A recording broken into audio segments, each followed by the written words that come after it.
Cerita berlanjut, setelah Jiang Cheng menjara seluruh harta Aula Eight Cloud, beserta semua harta para tamu Aula Eight Cloud yang telah dia bunuh. Scene berpindah beberapa saat kemudian, terlihat Jiang Cheng telah kembali ke Sekte Feixian, dan langsung disambut para muridnya. Master Sekte, kamu akhirnya kembali, kami semua sangat mengkhawatirkanmu. Ji Linghan dan Ji Xiaosui bergegas memeluk Jiang Cheng, sementara itu, Raja Iblis Harimau yang melihat basis kultivasi Jiang Cheng sontak terkejut dalam hatinya. Ketika orang ini pergi keluar, dia jelas hanya berada di tahap destiny tingkat 1. Tapi kenapa dia sekarang sudah di tahap destiny tingkat 4 hanya dalam 2 hari? Bagaimana cara dia melakukan ini? Setelah berpelukan beberapa saat, Jiang Cheng berniat memberikan mereka berdua sebuah hadiah. Ngomong-ngomong, kalian berdua sudah menerobos ke tahap spirit platform sebelumnya, tapi belum aku beri hadiah, jadi kali ini akan aku beri kalian berdua hadiah. Tanpa basa-basi lagi, ia bergegas memberikan Flowing Cloud Sword kepada Ji Linghan, dan Eight Wind Sword pada Ji Xiaosui.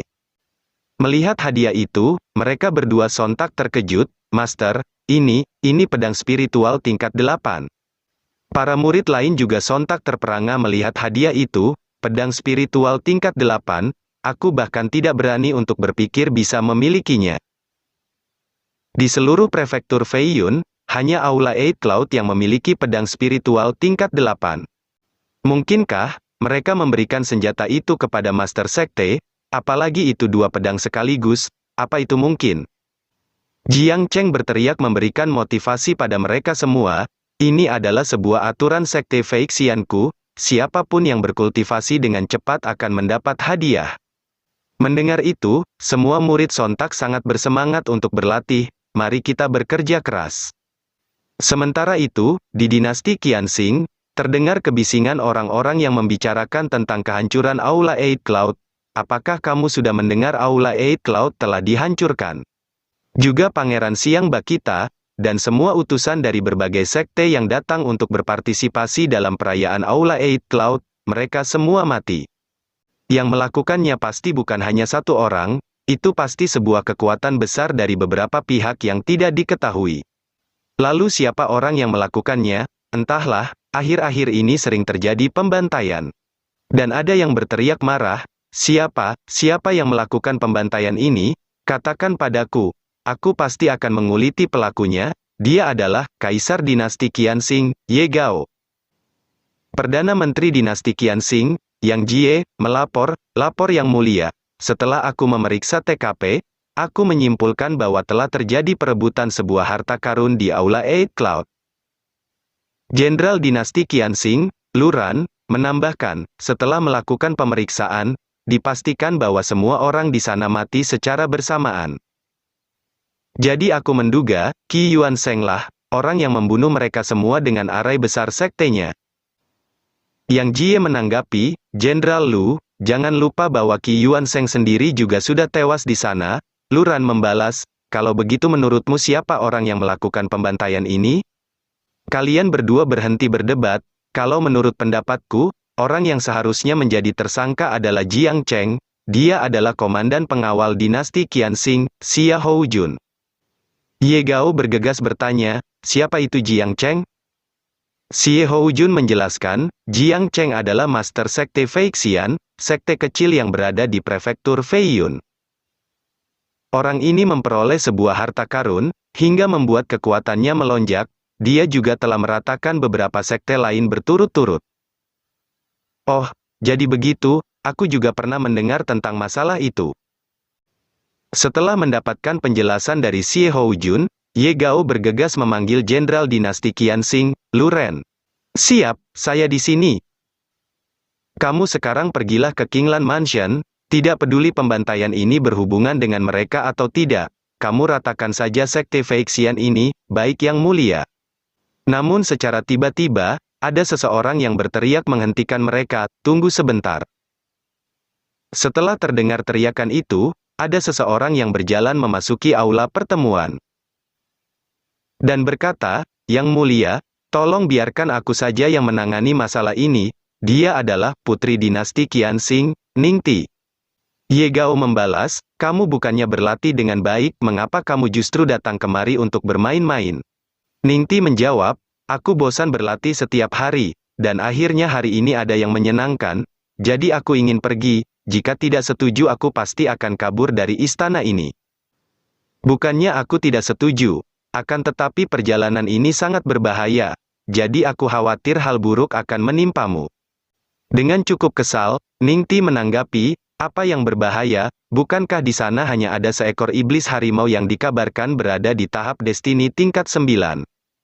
Sekarang aku sudah berada di tahap Dao Palace, jadi apa yang harus ditakuti? Lagi pula, aku juga memiliki beberapa bawahan sendiri, yang lebih penting bawahanku jauh lebih kuat daripada bawahanmu, Kaisar. Jenderal, Perdana Menteri dan Komandan, yang melihat itu, hanya bisa terdiam, dalam hati mereka. Satu-satunya orang yang berani begitu terang-terangan mengakui bahwa dia memiliki anggota partai, hanya kamu Putri Ningti dari dinasti Qianxing. Ye Gao hanya bisa pasrah menyetujui keinginan putrinya, baiklah, baik, terserah kamu saja, tapi biarkan Xia Houjun dan para penjaga kekaisaran menemanimu. Beberapa saat kemudian, Xin berpindah di sekte Feixian. Terlihat Jiang Cheng yang sedang duduk santai, sambil bergumam, memberikan hadiah agar para murid semakin bersemangat untuk berkultivasi dalam pengasingan. Kejadian di Aula Eight Cloud sangatlah kacau sehingga aku tidak memberitahu para murid, dan juga hari-hari tanpa berpura-pura kuat terasa seperti bertahun-tahun. Ngomong-ngomong, aku belum mencoba skill transformasi terbaru. Tanpa basa-basi lagi, Jiang Cheng bergegas menggunakan skill transformasi, dan berubah menjadi Lin Ning. Daripada menganggur lebih baik mencoba skill. Setelah berubah, Jiang Cheng bergegas melihat seluruh bentuk tubuhnya, keren, ini benar-benar sama persis. Dan ia bergegas melesat pergi, haha, ayo gunakan kesempatan ini untuk menggoda Jilinghan. Tak menunggu lama, Jiang Cheng telah sampai di kediaman Jilinghan, dalam hatinya, ketika Master Sekte tidak ada apakah kamu akan mengurus kesehatan tubuhmu sendiri?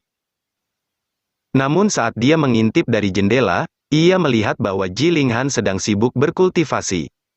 Mengetahui Jilinghan sedang sibuk berlatih, Jiang Cheng berniat pergi, sungguh sangat membosankan. Akan tetapi, belum jauh dia melangkah, tiba-tiba Jilinghan memanggilnya, Lin Ning. Lin Ning, bukankah kamu berlatih di peta Suanji? Beraninya kamu menyelinap keluar secara diam-diam? Jiang Cheng sontak panik, dalam hatinya, sial, ketahuan. Dengan cepat ia bergegas membuat alasan, ini karena Master Sekte memberitahuku ada sesuatu yang salah, jadi aku diperbolehkan keluar sebentar untuk membantunya. Jilinghan bertanya, Master Sekte meminta bantuan kepadamu, tapi kenapa aku tidak tahu? Sambil berlari pergi, Jiang Cheng menjawab, itu, Master Sekte mengatakan ini sangat mendesak, jadi tidak bisa ditunda, aku pergi dulu. Jiang Cheng bergegas melarikan diri dari sana, sementara Jilinghan mengira bahwa Jiang Cheng yang sedang menyamar adalah Lin Ning sungguhan, berteriak, bajingan, jangan kabur kamu. Tak menunggu lama, para murid Sekte Feixian mulai berhamburan panik mencari Jiang Cheng. Lapor Penatua Ji, aku sudah mencari di paviliun harta, akan tetapi Master Sekte tidak ada di sana, di danau kecil gunung belakang juga tidak ditemukan. Dan ada seorang yang tergesa-gesa melapor, kakak senior Ji, ini buruk, harimau kecil juga tidak ada di sekte. Setelah mendengar semua laporan mereka, Jilinghan merenung, ada apa ini? Apa yang terjadi? Kenapa Master Jiang pergi? Reaksi Lin Ning tadi juga sangat aneh. Sementara itu, Jiang Cheng yang dalam mode transformasi mengamati mereka dari belakang. Dalam hatinya, sial, aku tidak berharap Jilinghan akan membuat keributan besar seperti ini. Ia seketika panik. Ini skill pembawa bencana, aku benar-benar tidak bisa berubah kembali, sebelum habis waktu pakainya dalam 1 hari. Dan bergumam, akan tetapi, setelah aku melakukan ini, aku juga mengetahui bahwa harimau kecil bermalas-malasan lagi, setelah aku kembali aku pasti akan mencarinya dan menghukumnya. Akan tetapi dari belakang, Ji Xiaosui telah menemukan keberadaannya, ketemu, dia di sini. Dengan cepat, Jiang Cheng bergegas melesat melarikan diri, hingga membuat Ji Xiaosui yang menangkapnya terjatuh ke belakang. Melihat itu, Ji Linghan bergegas membantunya. Apa yang terjadi? Kenapa Lin Ning bisa terbang begitu cepat? Beberapa saat kemudian, terlihat Jiang Cheng yang telah melarikan diri ke gunung belakang Sekte Feixian. Ia melesat turun ke bawah, dan bergumam, "Sial, jika aku tahu bahwa skill transformasi ini sangat merepotkan, aku tidak akan asal menggunakannya." Namun secara tiba-tiba, ada seseorang yang berteriak dari dalam gua, "Siapa orang yang berada di luar?" Mendengar teriakan itu, Jiang Cheng bergegas melihat ke dalam gua, dalam hatinya, apakah ada orang di dalam sini? Akan tetapi, secara tiba-tiba sebuah serangan langsung melesat menghantam tubuhnya, hingga membuat Jiang Cheng tewas seketika. Dan tak menunggu lama, setelah serangan itu menghantam Jiang Cheng hingga tewas, terlihat Raja Iblis Harimau yang melompat keluar dari dalam gua. Raja Iblis Harimau sontak berteriak panik, "Orang ini, sialan, Lin Ning, berakhir sudah, tamatlah riwayatku." Ia bergegas memarahi hantu yang membunuh Jiang Cheng, "Sialan, kenapa kamu asal bertindak? Aku sudah bilang tunggu aku untuk menyelesaikannya." Tanpa merasa bersalah, hantu itu menanggapi, "Lagi pula, kamu ini adalah seorang Raja Iblis, untuk apa kamu takut pada Master Sekte kecil ini?" Dengan kesal Raja Iblis Harimau membalas, "Apa yang kamu tahu, hantu sialan, Master Sekte ini sangatlah kejam. Dan juga, aku sudah berjanji untuk menjadi binatang roh penjaga sekte selama 3 tahun, tapi kamu malah asal membunuh para muridnya, di depan mataku. Sekarang bagaimana caraku menjelaskan ini padanya? Aku sudah baik hati menjagamu, dan apakah begini caramu membalas kebaikanku? Oke, maafkan aku kelepasan saja tadi." Di sisi lain, arwah Jiang Cheng, yang mengamati mereka berdua dari panel sistem, sontak bergumam kesal. "Bagus, kamu harimau kecil, aku bertanya-tanya kenapa kamu tidak bertugas, ternyata kamu sedang bermain-main dengan hantu di sini." Ding, kematian host terdeteksi, penyebab kematian, terkena serangan, pembunuh, Mo Chen, memberi hadiah kepada host, harap tunggu. Ding, host mendapatkan jejak jiwa utama si pembunuh, dan hidup matinya, sang pembunuh ada di tangan host akan segera dibangkitkan. Tak menunggu lama, Jiang Cheng telah dibangkitkan, dan bergegas berteriak marah, "Harimau kecil, apakah begini cara kerjamu?" Namun, ia sontak terkejut melihat tubuhnya telah kembali. Aku sudah berubah kembali?" Raja Iblis Harimau bergegas bertanya, "Jiang Cheng, kenapa kamu bisa ada di sini?" Mo Chen juga seketika terheran, "Apa yang terjadi? Bukankah tadi dia adalah seorang gadis, dan juga jelas aku sudah membunuhnya?"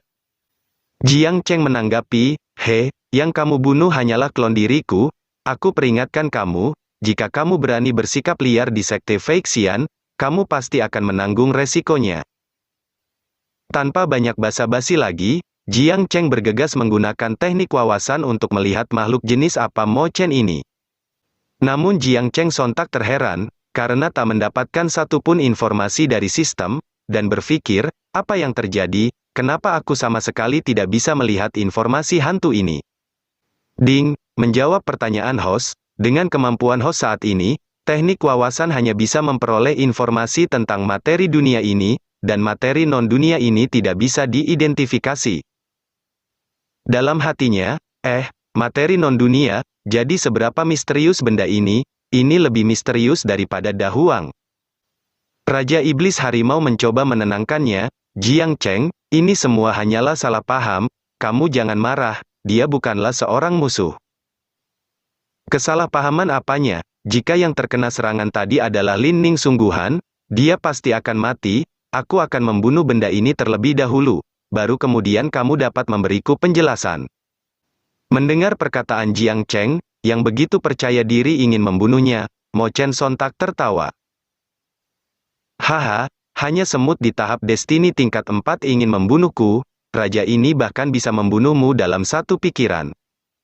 Sambil mengeluarkan jejak jiwa utama, Mo Chen, pemberian sistemnya, Jiang Cheng membalas, "Mari kita lihat siapa yang akan membunuh siapa dalam satu pikiran." Tak menunggu lama, Mo Chen seketika merintih kesakitan akibat jiwa utamanya berada dalam kendali Jiang Cheng. Melihat Mo Chen ditundukkan dengan begitu cepat, Raja Iblis Harimau sontak terkejut. Dalam hatinya, bagaimana cara bocah Jiang Cheng ini melakukannya? Ia mencoba menghentikan Jiang Cheng. Bocah, dengarkan saranku, cepat kamu berhenti, dia adalah seorang immortal, bukan orang jahat, kejadian tadi hanyalah salah paham.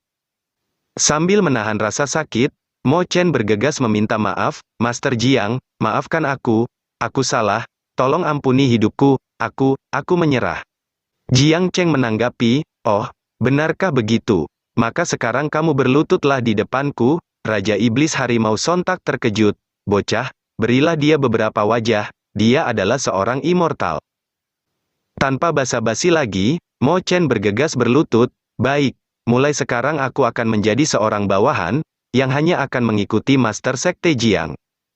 Dan bertanya, bawahan ini ingin bertanya bagaimana cara Master Sekte Jiang memperoleh jejak jiwa utamaku?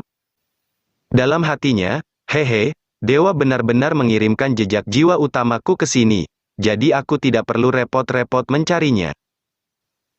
Mendengar pertanyaan Mo Chen, Raja Iblis Harimau sontak terkejut. Dalam hatinya, apa, jejak jiwa utama?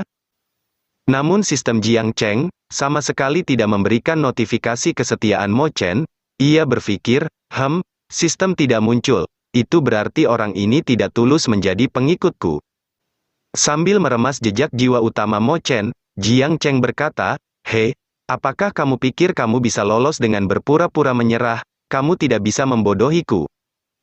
Mo Chen sontak merintih kesakitan, aku menyerah, kali ini aku benar-benar menyerah. Jiang Cheng membalas, kau masih ingin berpura-pura lagi. Raja Iblis Harimau di samping, bertanya, Jiang Cheng, jangan bunuh dia dulu. Apakah kamu benar-benar membawa jejak jiwa utamanya? Ya, itu benar, memangnya kenapa? Dengan wajah licik, Raja Iblis Harimau menjelaskan, kalau benar begitu, sangatlah mudah untuk membuat orang ini menyerah. Kamu cukup menggunakan darahmu, untuk mengukir lingkaran formasi kontrak pada jejak jiwa utamanya. Dengan begini, dia bahkan tidak bisa memberontak, bahkan jika dia mau, aturan surgawi akan menghukumnya. Tanpa pikir panjang, Jiang Cheng berniat mencoba, oh, ada cara penaklukan seperti itu, aku akan mencobanya. Mo Chen sontak berteriak marah, harimau sialan, kau mengkhianatiku. Jika bukan karena kekuatanku yang rusak parah, aku pasti sudah akan memurnikanmu. Raja Iblis Harimau menanggapi, kau tidak tahu kebaikanku, orang tua. Jika aku tidak melakukan ini, kamu pasti sudah mati, tapi beraninya kau memarahiku. Tak menunggu lama, kontrak telah selesai dibuat, ding. Host mendapatkan kesetiaan dari seorang immortal, dan mendapatkan 10.000 poin. Poin host saat ini, 75.926. Bukankah dia seorang immortal? Kenapa begitu sedikit poin yang didapatkan? Setelah kontrak selesai dibuat, Raja Iblis Harimau berkata, baiklah bocah Jiang Cheng, Mo Chen adalah budakmu sekarang, dia akan melakukan apapun yang kamu katakan, jadi cepat minta dia untuk belajar menggonggong terlebih dahulu. Jiang Cheng menanggapi, bukankah kamu baru saja memintaku untuk memberikan sedikit muka padanya, kau terlalu cepat berpindah pemikiran. Lagi pula dia adalah seorang immortal, jadi dia harus mendapatkan rasa hormat yang sepantasnya dia dapatkan. Mo Chen, mulai sekarang, kamu tidak hanya harus setia kepadaku, tetapi juga bertanggung jawab menjaga para murid sekte Fei Xianku. Bisakah kamu melakukannya? Mo Chen membalas, apa aku punya pilihan lain, selain menyetujui semua keinginanmu? Jiang Cheng bertanya, baiklah, apa latar belakangmu, katakan padaku yang sebenarnya. Dengan serius, Mo Chen menjelaskan, jika mengenai identitasku, ini harus membicarakan tentang kejadian puluhan juta tahun yang lalu. Karena hal ini menyangkut tentang cerita pertempuran dunia immortal. Sebuah pertempuran untuk melawan dunia gelap, Yin dan yang saat itu terbalik, tumpukan mayat dan aliran darah, para prajurit berserakan di mana-mana. Namun Jiang Cheng bergegas memotong ceritanya, tunggu, hei, kawan, kamu kalau bercerita ikuti alurnya, sebutkan namamu terlebih dahulu. Oh baik, namaku Mo Chen, dan julukanku adalah Dark Immortal Venerable. Pada saat itu, ketika aku berpartisipasi dalam pertempuran antara immortal dan iblis. Aku terkepung oleh sekelompok iblis dan hanya bisa bertarung sendirian. Pada akhirnya aku kalah, dan jiwaku terpecah, jadi aku melarikan diri ke dunia fana karena malu. Namun ketika aku turun ke dunia fana, aku kehilangan jejak jiwa utamaku, yang membuat sisa jiwaku tidak mampu bertahan di dunia fana. Jadi agar aku tidak kehilangan sisa jiwaku, aku hanya bisa menjadi pendamping iblis, bukan, pendamping immortal, yang bersembunyi di dalam pisau darah. Mendengar Mo Chen, yang merubah perkataannya, dari pendamping iblis, ke pendamping immortal, Jiang Cheng bertanya, apakah mulutmu keceplosan tadi? Dengan panik Mo Chen membalas, jangan pedulikan tentang hal itu. Kamu bilang kamu bersembunyi di dalam pisau darah, apakah itu senjata yang digunakan Duan Muhong untuk membunuhku saat itu?